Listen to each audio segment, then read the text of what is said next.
Hi, Bob. Hi, Bryan. Welcome back to Blogging Heads. Well, I'm really glad to be here, but I'm really psyched by Buzz Bissinger, so I'm going to call you a lot of names and tell everybody what you're full of. I hope you'll do that. We're gonna renew our rivalry here today. You and me going at each other. I don't think it's begun yet. It's not begun yet, but we're going to do our best to get it going, I think, in this edition. For the uninitiated, you are Robert Lipsyte, former sports columnist of the New York Times and author of several books. I'm Bryan Curtis, contributor to Play, the New York Times sports magazine. So with that off and running, we are going to talk about the sports blog today, that unusual creature of the internet age. And as you say, Buzz Bissinger figures heavily in this because not that long ago, Will Leitch, who is the editor of Deadspin.com, which is a sports blog owned by the Gawker family of blogs, went onto the Costas Now show on HBO, where he met with or talked with Bob Costas and Buzz Bissinger, the award-winning writer. And shall we say that Buzz and Bob, wondered aloud about Mr. Leitch's journalistic methods on Deadspin. And just for the uninitiated, before I let you have at it, I would say, to describe Will, he prints gossip on the site. He has occasionally run pictures of athletes in less than flattering, poses at local bars and things like that. He slags on announcers and sports writers, and generally tries to do his best to, create chaos and have a lot of fun there. He's also a friend of mine. I should probably mention it in terms of full disclosure. But we'll post a link to it. But what was your first reaction to the Costas Now kerfuffle? Well, it was a cynical reaction. That the buzz on Buzz was that Bissinger, who we tend to forget from time to time, Costas, who has never achieved his potential, and HBO, which is kind of in a little bit of trouble now with all its shows going down, got an awful lot of attention from the blogosphere, which is where all attention now comes from. So I thought it was win-win for everybody. Right. I mean, that's a good point there because Deadspin and all the blogs also got a huge amount of traffic, I'm sure, right? But you're right, HBO is the kind of weird beneficiary of this, right? Because all of a sudden, all these guys who are commenters on Deadspin who might not otherwise watch Costas Now on a regular basis. Yeah. And I admit to not being a regular watcher. Far be it for me to defend the blogosphere. They do not need me. The point is that one of the reasons that sports blogs are doing so well is the utter failure of the mainstream media, of which, of course, Bissinger is now and then a member. What really sticks in my mind you and I, we should point out, are also now and then a member of the mainstream media. Yeah, I think so. Yeah, well, I'm just a cork bobbing along the stream, but I mean, I think you were right there in the middle in a pretty powerful little powerboat. But tell me the failures you see in terms of the sports writer class. Oh, I mean, where do we start? I mean, steroids, the weapons of mass destruction of sports.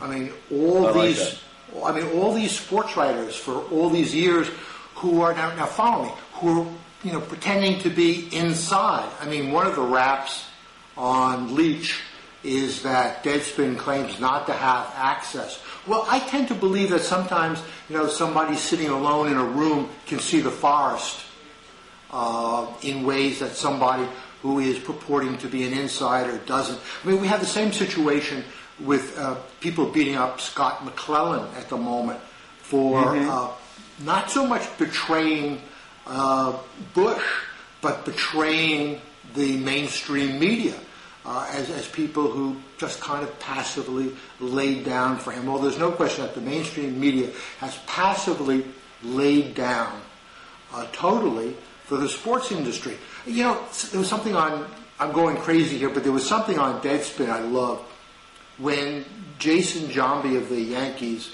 revealed that when he was in a slump, he wore a thong, remember? And that he would pass his thong on to Jeter or whoever needed it, right? Or A-Rod. There was a lot of kind of general fustian and whim-wham on the mainstream media about what this meant, the decline of Western civilization. The only, I think, proper way of approaching it was something I read in Deadspin, which was the question, did he wash the thong between at-bats? Right, which was what we all actually wanted to know. I mean, to me, that kind of put the whole thing in absolute perspective. There was no other way to attend to this thing seriously in any way. But I mean, wouldn't you agree that the mainstream media in sports, at any rate, has not given us the information we want? I think that's fair, probably accurate. Though I don't know that it's any more than the mainstream media in any other walk of life is not particularly given. Well, first of all, we're talking about sports here, Brian, and second of all, and this is an interesting flip. You're the one, who's representing dinosaur media. That's right. You are. Little old me. Yeah. Little old me. Well, I'm the jock culture correspondent for TomDispatch.com. Well, let me say a couple of things about the sort of whole I do agree that there are just not enough. I mean, part of the reason is the media laying, in certain cases the media laying down. You mentioned steroids and all that stuff, and part of the reason is just I believe that there's just it's sports. The whole sports thing is way too important to entrust to Bob Costas. I mean, there's just not. I love sports writing. I love many sports writers, but there's just in the mainstream media there's just not enough good ones. I mean, we need the blogosphere to fill in the holes and do the things that the regular media is not doing. I will say another thing about just to take Bob Costas' point and sort of tweak it a little bit, which is I actually think that Bob and Buzz on this telecast are exactly wrong about the nature of the sports blogosphere. They think is what the blogosphere primarily consists of is these blogs that will say rude things and use profane language that does not appear in the newspaper. That's actually totally wrong. I think if you read any sports blogs, I sort of as I look over them, and I think Deadspin is actually a real exception in this because I think I look over most of them, and they're people who have set up blogs because they're frustrated by the lack of information in the newspaper, as much as they're by information I don't mean information about steroids. I just mean like information, say, about the Yankees. I mean, so many of these blogs are set up because they want to spend every waking hour of their life writing about one team. Blogging about it, going through all the sabermetric calculations that are way over my head and all that kind of stuff. And, to say that, the primary purpose of the blogosphere is to say, crazy insults about athletes is actually just totally wrong to me. I mean, it's just not. It doesn't resemble, I should say, the websites that I read very often. Oh, I agree with you totally, especially since so much of the blogosphere and these people who are obsessed with narrow topics are worshipers and acolytes themselves. That's what I mean, and it's like you might have thought at the beginnings of the kind of internet thing that we would have created this army of columnists on the web, but I think actually there's a pretty good argument we created this army of beat writers, guys who are just are different. An army of beat fans. Beat fans, right? Yeah, right. I think I don't. Do you consider Bill Simmons part of this? Yeah, absolutely. I mean, he's kind of not quite a blogger, but to me, because to me he's kind of quintessential in the sense that he understands the fan's point of view because he's a Uber fan, right? And when the Clemens story got particularly messy, he flashed on a moment when Clemens was pitching magnificently for the Red Sox some years ago, and Bill Simmons' life was in the toilet, and how uplifted he felt, and he called his dad, and they had the first meaningful conversation in a long time, and then he went down to his Cheers kind of bar and saw his friends, and it kind of became an emotional benchmark in his own life, and where he began to now kind of grow out of the funk he was in. So that's not by any means journalism. Well, you think it is? I mean, of a kind of diary writing kind of journalism. Sure. I know that's kind of memory loops. That's not journalism. Journalism is going out and getting information and bringing us back things that we need to know that we don't because we don't have the access. Well, as it turns out, the mainstream media and this brings in Pat Jordan's interesting piece, doesn't have the access either anymore. So Pat Jordan wrote this piece in Slate that we'll also link to, where Pat, a sports writer of some renown. Full disclosure, this is your magazine, Bryan. My former home, I'll have you know, in full disclosure. But Pat, who is a sports writer of, I should say, some renown, great renown. He's writes for the Times Magazine and lots of other prestigious publications, and he was writing about the fact that he can't get major athletes to sit down with him and just do an interview. I mean, even the kind of blow-off 30-minute interview that you and I have experienced before in our professional lives, he can't get a Josh Beckett, I think was his example, to pitch for the Red Sox, to sit down and talk to him, because for the athlete, there's just, we've gotten to a point where there's just nothing in it for him. ESPN comes around, they're maybe interested in that. They have their own websites, they have their own blogs, their own media operations in-house, their own publicists. But, Pat was sort of writing this essay about, hey, and as you say, the sports writer these days doesn't have all that much more access, maybe, than the fan. Yeah, I mean, the difference is amazing, and I guess as new generations of sports writers evolve, they will not miss it. But, and I told you this before, which was still amazing, the '69 Super Bowl, where my problem of getting to Joe Namath, the starting quarterback of the Jets, was that there were so many other little old ladies and kids around the hotel pool trying to talk to him. But there he was for a week, around the hotel pool, and totally accessible. Good luck talking to Tom Brady under similar circumstances. Sure. I mean, there's just no. I mean, but it's one of the things that you sort of think about when you think about a question like what Jordan's raising is, what is the athlete really in a lot of circumstances going to tell you? What is you can do, as you can do lots of great sports writing without getting quotes from the athlete, right? I agree with you. I mean, because ultimately, what is the story? Okay, he had a really bad youth and was in jail a couple of times. His mom's on heroin, doesn't know his dad.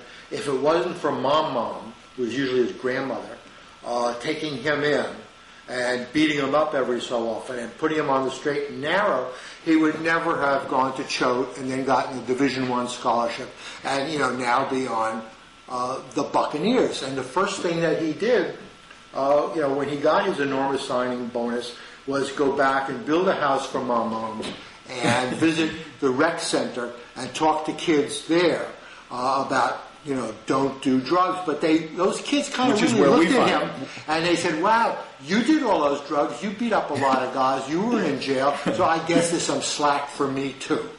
Right. Well, and of course the writer finds him at the center, talking to the kids where he's, so that the story has the arc. I would also, sort of advise you not to forget the step where our athlete was an awkward, ungainly child, couldn't concentrate in class, and then someone put a football in his hands, and all of a sudden, everything in his life made sense, right? That's the Bryan. How did I forget that? I must have missed an ESPN magazine last week. Yeah, you must not have opened this week's issue. But I want to kind of follow up on something you just said about Bill Simmons, because I think this is another interesting point about this. As if I still put you and I in this category as a sports media, are trying to figure out what the next phase is and argue about all this stuff, is that one of the interesting things about when I read the sports blogosphere, and here I'm generalizing, but so did Costas and Bissinger, is that I actually see very different literary influences than I do on the sports pages. Mm-hmm. They're not taking their influences, say, from Bob Costas, right? The kind of way Bob Costas thinks about sports is something I see almost nowhere on the blogs. Basically, I would think they take their influences from two people: Bill Simmons, who is enormously popular, whom you mentioned from this sort of fan-based view of writing, and the other guy is Bill James. The two Bills. Bill James, who brings, who is into this sort of statistical rigor and who is into this, and also very funny, I think, in his own right, is very clever and sort of has this sort of style of writing. But those two guys to me are the two premier stylistic influences. I totally agree, but which I think makes the point that the blogosphere is really made up not so much of journalists, but of fans. Bill James is a fan. He's a wonky security guard, right? He's a very wonky fan. Right. and Bill Simmons is much more of an emotional fan. But Costas, I've never thought of Costas as he's not even a powerful influence among broadcasters. Yeah, I mean, I guess he's kind of sui generis now. His particular brand of... Yeah. I don't have another word for it. Right, I mean, it's sort of like, an intense amount of respect for the institutions of baseball, which you certainly don't see in the blogs, right? Well, there's a reason, but Brian, there's a reason for that. Costas and those broadcasters are of the industry. Right. I mean, he's I think, less of a journalist than he is basically a high-level color commentator. He does the Olympics. He's part of the package. He's an entertainer. Right. I mean, I would, if you want to step back and look for literary influences, I mean, then we have to talk about Buzz Bissinger. Now, Bissinger, I really felt a little sorry for Bissinger, I must tell you, because he understood his life as he knew it was over. There's a moment. I'm a big Western fan, and there's a moment in one of my favorite movies, A Man Without a Star, with Kirk Douglas. And this is when the range is no longer open. All the little sodbusters, the blogosphere, has cut up the range and fenced it off. And there's this moment when he understands that his way of life is over, and in this kind of pain and rage, he rips open his shirt and shows all these scars and says, "I hate barbed wire." and I thought that's what Buzz was doing. I hate barbed wire. His range has been fenced in. He's over. Truly a vivid metaphor, Bob. But I mean, surely Buzz's career is. I really love that. I love that show. Prosperous. I got more out of that show than you did, Brian. Obviously.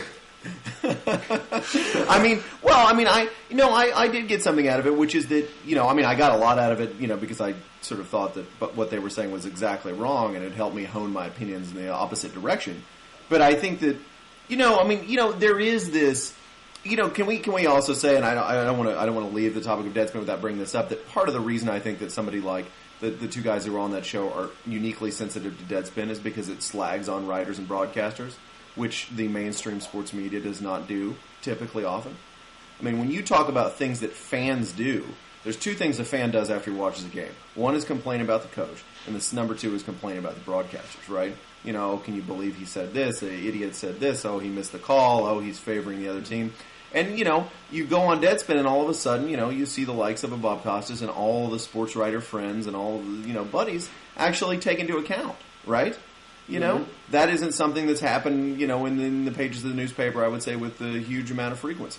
Well, and also, I have worked for many, many years on and off for ESPN. And one of the guiding rules there was never, even the slightest implication of any kind of attack of any kind of media. Yeah. It was scrubbed. It was, I've written a lot for them, both on TV and online, and that stuff was always scrubbed out of your copy. Mm-hmm. And it's not an unimportant topic. I mean, you've written lots about in your book Sports World. You write lots about sports writing. And it's not always an uninteresting. It might be interesting for some of the folks at home, maybe, but it's not interesting to me. And maybe Deadspin, the sort of sports writerly analysis on there comes and goes. But I do think it's an interesting thing. Well, absolutely. And one more cautionary tale, and I'd like you to talk about this a little bit. But you got to spend a lot of time hanging out with Muhammad Ali back in the day. Mm-hmm. And you've written about what the Guardians of the Sports page, many of them said about Muhammad Ali at the time, right? Right. And, some of those guys had a vice grip on the sports page, which we can agree, looking back in retrospect, was a bad thing, right? I mean, there was no blogosphere, there was no blog corrective to that often sort of misguided stuff, right? Is that fair to say? I mean, absolutely right. And the most important, in the times when I was covering Ali, the most important sports writers of those times, and I was not one of those most important sports writers, vaunted people like, Red Smith and Jimmy Cannon, people whose names would have been mixed in with Bissinger saying, have you read, W.C. Hines? Because Hines was there as well. Sure. All these guys were almost universally hostile to Ali. And it was not even so much about his religion or his pacifism or his anti-war stance. It was the fact that he had their number. He was not respectful to mainstream media. He did not see them as the prism through which all America should see their athletes. Yeah. Ali was the beginning of the end. I mean, Ali would have been, the quintessential blogosphere character. Yeah, and that's what I mean. Those guys, I know what you mean. You're absolutely right. And those guys, these guys like Red Smith and Jimmy Cannon, whom obviously did a lot of great work. They blew it, and there was no one to say besides yourself, among a few others, that there was no sort of huge countervailing force to say no, you're missing it. You're missing. Well, no, there was no countervailing force at all because, as you just said, the rest of the mainstream media tended not to comment on themselves. I mean, the great thing about the blogosphere is how incredibly self-conscious and self-referential it is. Mm-hmm. I mean, absolutely. Look at this poor Gould's lady. Oh, and that's a whole other blog story. And that's a whole other edition of Blogging Heads, I think. But but there is, and sometimes that kind of being about itself gets a little bit annoying. Mm-hmm. But there is a practical use for that, and it's sort of holding people to account, and it's saying like, look, I just think you're wrong on this, and if Red Smith had signed on to Deadspin and read some of the comments about himself, maybe he would have reconsidered. Yeah. We should also note, by the way, Buzz did apologize for the tone of his comments, though he did stick by them. Right. I thought it was a very good. Mea culpa. I think Buzz did a lot of good for his career. I thought it was a good move because he kind of he stood up for the mainstream. He showed passion. He kept saying later on when he apologized, "I'm a man of passion." I think and men of passion are allowed to go off And I thought it was fine. And the blogosphere, they all found out who Buzz Bissinger was, and they'll write about him, and people will reread his books, buy his books. So I mean, I'm cynical about things like that, but I think it was a fine and good thing. My only disappointment in all of that was not that segment so much, but the whole big, flabby, wet kiss that Costas, who is flabby and wet, gave to the sports media in general.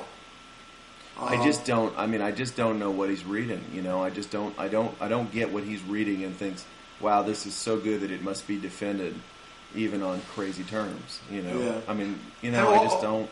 Right. And go ahead. I'm sorry. No. I mean, there's just so much that we really need to know. There is so much, and that we don't know. If I may drag you into a different arena here, with slightly related story, which we might call the secret lives of athletes, to give it kind of an exciting title. But there were a couple of stories that percolated out this week. One of which was that Charles Barkley owed, I think, $400,000 in gambling debts to a Las Vegas casino. Yeah, he could afford it. He could afford it, and I'm then Pac-Man Jones. Yeah, he's one of my favorite athletes, and I was thrilled to think that he could drop that much money. I think he's done very well for himself. He's a TV commentator, we should say now. Pac-Man Jones, who has been suspended for the entire year, so maybe he can't afford it, owed a slightly smaller sum to a Las Vegas casino. Both of them have repaid it. But I want to bring this up to you because it always interests me, and Deadspin actually is part of this kind of thing. When these kind of private moments from athletes, which are pretty much hermetically sealed from you and I, pop up into the media like this, right? In this sort of strange and surprising way. Well, I mean, the gambling thing is not at all surprising. We remember how Michael Jordan didn't get enough adrenaline or excitement from playoff NBA basketball that he had to slip off and gamble in casinos between games. Remember? Right. But the other thing is, I mean, this is of course back to Pat Jordan and the lack of access.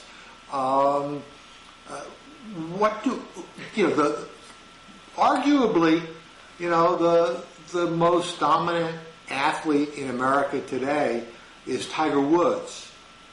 We don't know anything about him. None. Nothing. We have really no sense of who this man is. And maybe that's fine. We also did not know a lot about Michael Jordan when he was the most. Back in the day, when Muhammad Ali was the most famous face on the planet, there didn't seem to be anything that we didn't know about him. Right. I mean, then if you want to go back one further, right, how much did we know about Babe Ruth? It wasn't just, sports writerly invention. Well, there was no Deadspin. There wasn't even you. That's one. But in those days, of course, the writers were so incredibly protective. Right. They traveled together in trains from game to game. They played cards with each other. The writers hung around hoping that the women who didn't get to the Babe would go for a sports writer instead. Nobody was talking. I mean, it's I know I've confronted this very few times, a little bit here and there, and I'm sure you did a lot of times too. Is when you're writing about an athlete or researching, you find out some of these things, right? Mm-hmm. Sort of sub rosa, someone whispers it to you. It may be unprintable, but you find out the kinds of things they're doing off the court, off the field, the kind of things they've been involved in. I find most of the time that it's just sort of disappointing. It's not. It often doesn't. Whether it's gambling, whether it's, and it doesn't even have to be a vice. Whether it's it could be gambling, could be they love to plant a garden every spring. I agree with you, Brian, and I hate to say this as a journalist, but there are a lot of things we really don't need to know. Yeah, I know. Well, there's that too, right? Well, it just doesn't. It doesn't increase. It doesn't increase our understanding in any particularly useful way, right? Right. I mean, even the gambling thing with Jordan Barkley. You and I can say on the one hand that the as you point out, the easy to write sentiment is the one that says, well, Michael Jordan just craves competition and he wants to win every moment of his life, right? Or we can just say that Michael Jordan isn't a very this is just another theory. Michael Jordan just isn't a very interesting guy and has nothing to do but play cards in his spare time or go shoot on or go hang around the golf course. He just doesn't really have any other interests. He's that's just what he does. He picked that as opposed to doing something else. I agree with that. Despite my own left wing politics, I'm not as disappointed as you might think that Tiger Woods or Michael Jordan don't take important social and political positions when they have the power, because I don't think that they know enough to take smart positions. These guys have been channeled since 12. They're very tunnel vision guys. They're not stupid, but they're ignorant. Come back and talk to them when they're 50. They could be, fully mature, grown-up, interesting human beings, but they probably are not now. And my experience, I have to say, back when there was total access to athletes, is that, they were limited. I mean, I remember once scoring, an impossible to get interview with Joe DiMaggio, where he was totally relaxed and open and gave me several hours. Wow.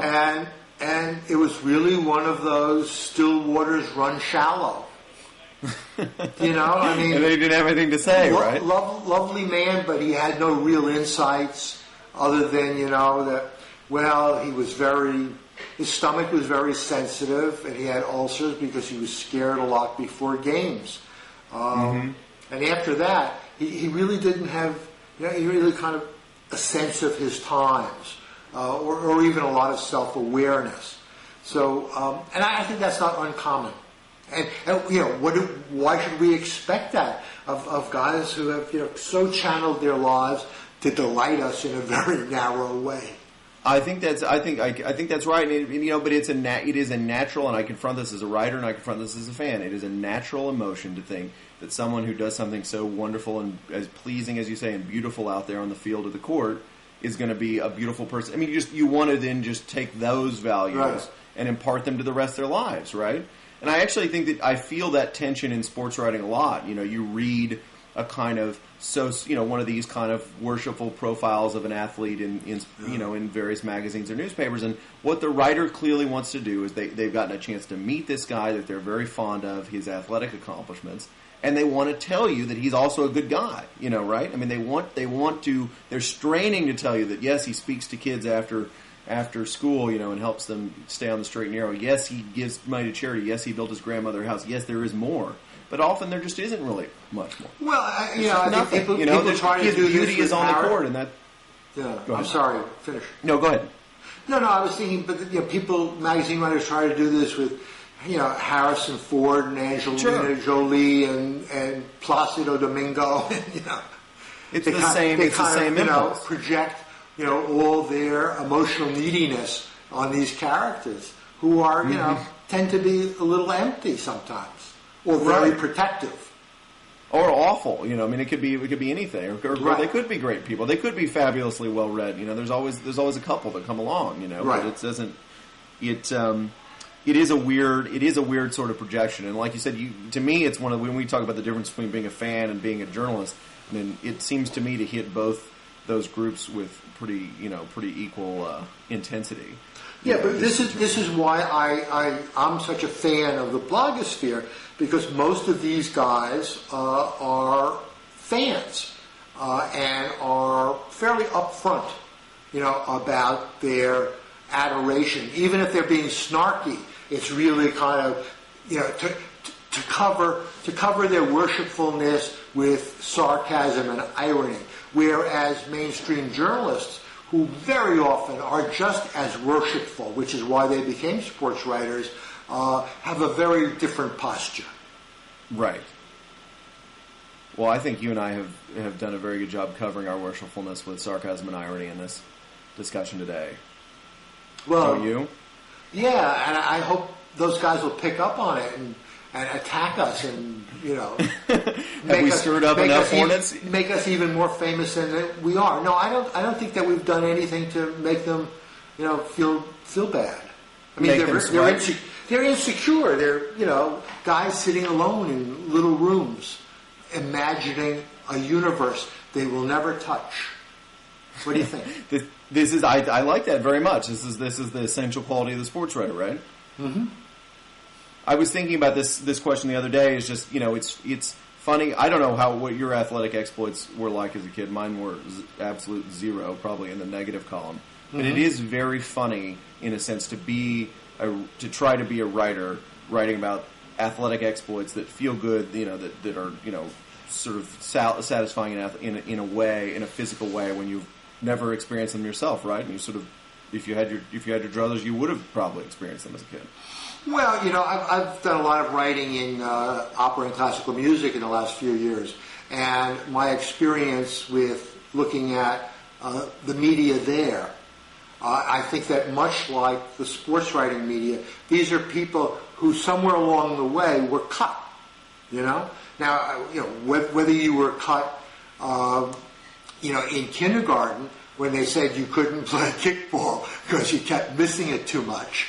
Or the teacher said you have to mouth the words of song because your voice is so awful. Or, whether you almost got to the pros as an opera singer or, as an athlete. I think it's that idea that you didn't get there, that somehow your possibility was truncated. It has a tremendous impact on your writing about it. And you feel that sort of longing to have realized your potential in the writing, whether it's about sports or something I think that in sports writing, it's even more poignant because sports, unlike, acting or opera singing or painting or whatever, was so early on tied in with your body image, how you felt about yourself as a girl or a boy, how other people looked at you. Before there was any kind of, self-identity, that was the identity. Your physicality. Right. And this is now all tied in with the people that you're writing about it. So I think it becomes very complex. I'm in the very early stages of writing a memoir, kind of a memory loop, not really a memoir. And I've been really kind of focusing in on how I felt about my body and how I felt about the jocks growing up and the bullies, many of whom were jocks.